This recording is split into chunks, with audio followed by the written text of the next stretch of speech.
За сайн байцгаана уу энэ өдрийн мэнд. Дэлхийн нөхцөл байдал ялангуяа дайн байлдаан их хэцүүдлээ. Энэ талаар мэдээлэл өгье. Энэ дээр одоо Монгол улс ямар байр суурь баримтлах зүгээр вэ гэдэг талаар бодлоо хуваалцъя. За саяхан Трамп бол одоо Израилийн Нетаньяхутай одоо холбоогоо тасалж байгаа. Энэ одоо Палестинийг ингэж яргалж дээрлэх нь бол геноцид буюу одоо үе олноор нь хомроглон устгах нь бол буруу юм аа гэд дэлхий зарласан юм. Энэ нь болохоор жүжиг байсан. Тэгээд дараа нь ойрхон орнотод айлчлал хийсэн. За Бин Салмантай Сауди Арабтай болохоор 600 тэрбум долларыг security хийж баталгаажуулсан юм. Дараа нь Катар болон Арабын нэгдсэн Эмират улсуудаас бүхэл бүтэн 2 тэрлион доллар буюу манай монголчуудын одоо ихэнхэн дуулаагүй 7 квадриллион төгрөгийн гэрээг одоо бас security болгоод авцсан юм. Нөгөө хэд нь болохоор яасан бэ гэхээр за нэгэнт одоо израильчуудаа еврейчүүдэд хангараг тасгасан бол Палестиндаа тусалж байгаа маягаар ануутайгаа ер нь Америк нэгдсэн улстай түншлэе гэсэн байдлаар ингээд тохироод Арабын улсууд ч одоо баян юм чинь. Тэгээд ийм хийсэн байна. Гэтэл манай Трамп маань яасан бэ гэхээр одоо нэг зах дээр нэг ингээд нэг 8 хийж жагаад хүн хөлтөж байгаа юм шиг нөгөөд нь баригдахгүй юм шиг тийм нэг ачи юм хийсэн байхгүй юу? Одоо бүхэл бүтэн Америк нэгдсэн улсын ерөнхийлөгч байж ээж. За ингэн гутаа Трамп маань болохоор өөрөө одоо юу гэдгийг арабуудыг хөлтөчлээ би одоо ухаантай экстремондог цэцэн гэд бодоод ингээ баясаад тэр авсан мөнгө төгрөгөө долларуудаа болохоор яах нь вэ? За еврейчүүд бол Америк нэгдсэн улсад ихээр байдаг гол хамгаалах ёстой хүмүүс. Гээд буцаагаад Израилигаа дэмжиж одоо Палестины газар нутгийг нь худалдаж авах замаар Палестинуудыг одоо еврейн Израилийн бүр улс болгох ийм бодлого цаад бодлогыг баримтлаад ингээ буцаа нийлж байгаа. За үүн дээр чи одоо жишээ нь нөгөө Арабын улсууд чинь тэр хэдэн олон тэрбум доллар хэдэн тэрлион доллар алдсан ч гэсэн өшөө цаана хангалттай мөнгө байгаа шүү дээ. Хамгийн гол нь Трампд юу гэж хэлсэн бэ гэхээр чи одоо ийм хачин ийм short sighted те алсын хараагүй ахархан бодолтой ийм шуналтай байна гэж огт төсөөлсөнгүй яаж чадчихна энэ чи хариу барина гэж. За энэ юу гэсэн үгээр эргэлт буцалтгүй Арабын ертөнцүүдийг Арабын улсуудыг исламын улсуудыг Америк өөрийнхөө дайсан болгочихж байгаа юм. Тэгээ миний хэдэн жилийн өмнө хэлжсэний дагуу яах нь одоо энэ чинь зөвхөн Палестин эргэн тойрны Йемен ч одоо Сирийн мэрч байдаг юм ийм биш Иран Ирак биш бүх нь исламын улсуудыг уурыг хүргээд Израилийг бол тэртээ тэргүй газрын хөрчөөс арчаад одоо нэрийг нь хүртлэн цаасан дээрээс арчна гэсэн үг. За ингээ Израиль будаа ороод ирэхээр чинь яах нь нөө Европ маань бас хэцүү байдал угаасаа хэцүү байдалд орчихсон байгаа. Тэд ч одоо Украиныгаа яа гэж яхад тэгээ бас юу тэр Израиль нөгөө Америктайгаа муудагдсан байгаа. Ингээд эн чинь бүр дэлхийн 3 дугаар дан хүндрэхээс арга байхгүй. Хизээч одоо дэлхийн инхтэй юм дахиж сэргэхгүй. Энд дээр бүрийн ихтгэлтэй байж болно харамсалтай. За ингээд лалын улсууд чинь тэр аяараа цөмөрт дайрч орж ирээ нэр хүндээ бодоод ингээд шуураад ороод ирэхээр нэгдээд ирэхээр 57 улс байдэн шүү дээ. 57 өнөө 47 улс байгаа. Эдгээр чинь нийлээд ирэх юм бол Америк, Хятад, Орос, Морс аль нь ч барахгүй. За ийм хэцүү нөхцөл байдал үүсчихсэн эргэлт буцах зам байхгүй. Нэгэнд одоо холигтуулсан эсвэл нэр төрөө унгаалгасан лалын орнууд чинь бүгд одоо Америкт нэгдсэн улстай ялангуяа еврейчүүдтэй нам тэмцэх нь тодорхой болчихсон. За ингээд дайн тэртээ тэргүй хүндэрнэ.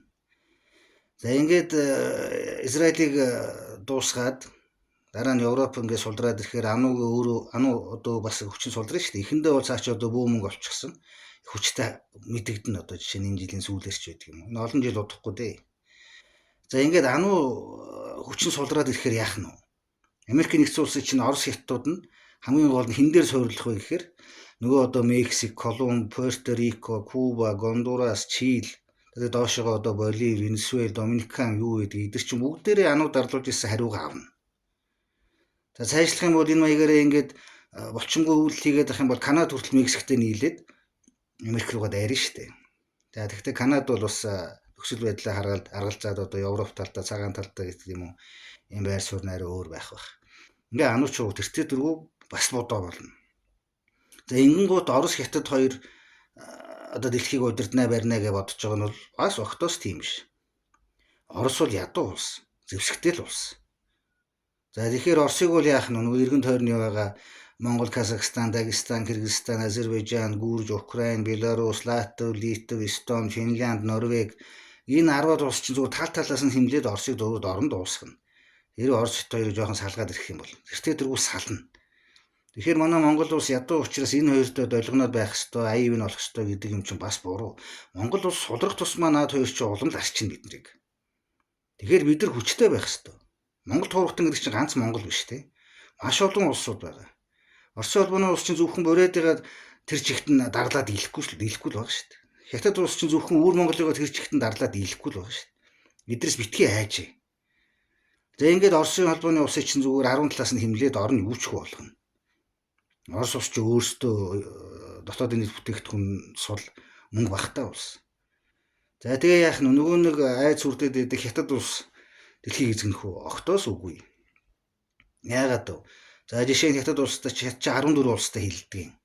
Эндээс зөвхөн Монгол, Орос, Хойд Солонгос болон Лаос улсууд л тэдэртэй хэлийн маргаан байхгүй. Бусад бүх улсуудтайгаа хэлийн маргаантай. Дайж энэ дотор жижигхэн Бутан ч орно, Казахстан энэ төр ч орно. За тэгээд одоо Хятадын том дайсан чи юу? Энтхэг байж гэн. Энтхэг бол яах нь вэ? Энтхийн хүчийг сулруулахын тулд Пакистаныг дайн руу торхироод байгаа байхгүй Хятад улс чинь. Тэгээд энэ бүх улсууд чинь бүгдээрээ Хятадыг сулдраад ирэхээр нь тал талаас нь дахиад дайрна. Хятад ч одоо ануутайгаа байлдаад энэ шид тийш ингэж тэртээ тэргүй сулрна шүү дээ бас эдийн засаг нь. За ингээд дотроос нь болохоор яах нь өмнө ярьжсэн шиг чи нөгөө манай өвөр Монгол тэгээд нөгөө Тайван, Уугур, Синжаан гэж нас айхтар гарууд байна. Олон 10 жилээр хэдэн 10 жилээр бүгдийг нь аваачаад карантин хийгээд шоронгийн байдалтай яагаад хүчээр хятадуудад богтолж эмгтээчүүдийг нь суулгаад ирсэн, дарлуулчихсан босгод бэлэн. За тэгэл төвдүүд байж гин тий. Маш олон дотоодын үндэсний яснууд босоод ирэхэд бүгд гаднаасаа дотроосоо босгох Хятад улсаас юу үлдэх юм бэ? Цагаан будаас авах хоёр л үлдэнэ. Зүгээр цаг хугацаа л хэрэгтэй. Ийм учраас Хятад одоо эдийн засаг нь номер 1 болоод ингээ супер гэсэн юм өрөөсөө битгий тэгж бод. Монгол улсын банкуудыг санаж байгаа үст Ард банк, Хотч банк яаж дампуурлаа. Сүүлийн Анууд банкыг цоо өрүүл байхад нь яаж хүчээр дампуурууллаа. Тэр шиг эдийн засаг мөнгө төгрөгч нь бас хамгийн хүчтэй юм биш. Улс төрөөр тэр чинь хамгийн өндөр эдийн засагтай Хятад улсыг чинь зүгээр дорн салгаа задлаад яраал дуусгач болно. Энэ үед харин Монгол улс одоо ямар байр суурь баримтлах вэ гэхээр одооноос ингээд хамгаалтын зарчимд ороо төвийг сахитгаараа сахиад битгий учиргүй ингээ хамаг юмаа Хятад барьж өгж гүүгээ дээгүүр доогооргүй бизнесмэнүүд нь шалгаагүй улс төрд нь шалгаагүй юм алдахгүй шиг ингээл хамгаалал байж ах хэрэгтэй. Тэний наан ингээд одоо газар нутгаас өгөөл бариад Хятадын цэргүүдийг оруулаад нөгөө хэд нөмчөө хамгаална гэл Оросууд нөмчөө хамгаална гэл ингээд ах юм бол чи өөр асуудал бол. Аяанда наадвал чи өөрсдөө эргэн тойрносоо дэлхийд энэ хоёрхан улс байхгүй шүү дээ. Задарна. Тэрийг нь хүлээ. Алсын хараатай байцгаая нөхдөө. Монголын ирээдүй сайхан харагдаж байгаа. За тэгээ одоо цөмийн зэвсэг дэлхийн 3 дугаар даа эхлэхэд буужи харвал цөмийн зэвсэг харвал дуусчих штэ гэж зарим нь ярьдаг. Тийм байхгүй юм чинь. Улсуудын хот болгон руу, аймаг болгон руу цөмийн зэвсэг илгээнэ гэж байхгүй. Том хотууд руу, нийслүүд рүү одоо тийм боллоо гэсэн ч гэсэн улс үндэстнүүд үлдэнэ. Тэгэхээр чи эдгэр чинь буцаагаад яах нөгөө хэд рүүгээ ямар нэгэн байдлаар эсрэг довтлоод эхэлнэ штэ. За, ийм байна. Түр баяртай.